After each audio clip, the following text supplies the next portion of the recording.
নমস্কার। আজ আমার চতুর্থ কাব্যগ্রন্থ কিছু লাশের জন্ম হয় যেভাবে, তার একটি কবিতা চেষ্টা করছে। একম অদ্বিতীয়ম। বড্ড একান্তে কে যেন আমার কানে কানে বলে যায়, মানুষ একা, বড্ড একা, ভীষণ ভীষণ একা।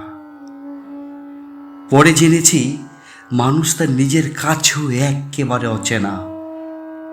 সে নিজেই নিজের পৃষ্ঠদেশের ঈষৎ অংশকে দেখতে পায় না, নিতান্ত একাকেই। সেই মানুষের মানুষ চেনার দাবি নিতান্তই হাস্যস্কর। প্রভাতের আজান ধ্বনি কিংবা সন্ধ্যা আরতি, জীবনের মর্মরিত গানে সুর, তাল কোনোটাই মেনে চলে না কখনো। বেদ, কোরআন, বাইবেল কিংবা জেন্দাবেস্তার পাতায় যে ভালোবাসার সোহাগ মেলে, জীবনের কোনো মুহূর্তেই তার পরশ মেলেনি আজও।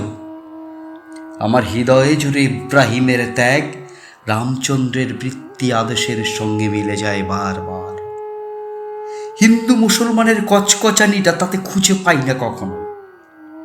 সূর্য নদী আর ফোরাত নদীর পানিতে মিশে মিশে মিলেমিশে একাকার হয়ে যায় প্রতিজ্ঞা পালনের কণ্ঠকাকীর্ণ পথ। হোসেনের রক্তে ভেসে যাওয়া কারবালার জনপদ লঙ্কা রক্তে ভেজা মাটিতে যেন বিলীন হয়ে যায়। আর্য অনার্যের দ্বন্দ্বে নতুন করে গড়ে ওঠে জনপদ, মানুষের জনপদ। জন্ম হয় বিভীষণ কিংবা ইজিপ্টের। রাজনীতির পাশা খেলায় পথ হারায় বিবস্ত্র মানবিকতা। জালালাবাদের যুদ্ধে সেদিন আলাদা কোনো রং ছিল না। আজ বেলা হয়ে গেছে অনেক।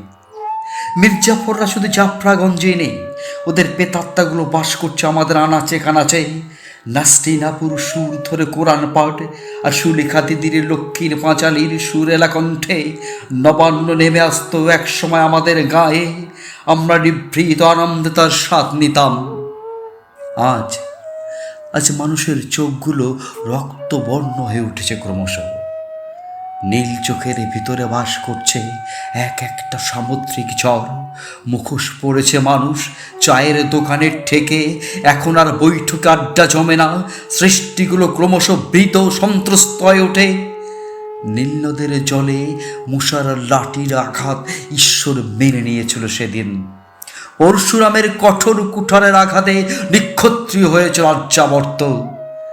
ভগবানের চোখে ছিল সেদিনও জল। আজ সেই জলের ধারা বয়ে চলেছে ভাগীরথী কিংবা গঙ্গায়। আমাদের ছোটবেলার পাড়ার কাকিমা নারায়ণ পীরের সিন্নি খেতে দিত। ঈদেও আমরা পায়েস কিংবা সেমাই। আজ গোধূলি বেলায় পাতা ঝরবার মতো শব্দ, ভয়ঙ্কর অনুপ্রবেশের উল্লাস আমাকে কুরুক্ষেত্রের ভাতৃঘাতী নৃশংস রক্তাক্ত ময়দান যেন কারবালার রক্তাক্ত ময়দানের কথায় মনে করিয়ে দেয় বারংবার। মানুষ ভূমি থেকে অজস্র নিবাস উঠে গেছে। জীবনের এক দুঃসহ সময়ে বেঁচে আছি কেবল একটা দ্বীপের মতো। মানুষের মাঝে বাসরত বড্ড একা একা একজন লোক, যে হারিয়ে যায় ক্রমাগত আলো থেকে অন্ধকারে। মানুষ নামের জীবেরা ক্রমশ অমানুষ হয়ে উঠছে। দেবতারা হাসছেন, ঈশ্বর বলছেন একম অদ্বিতীয়ম।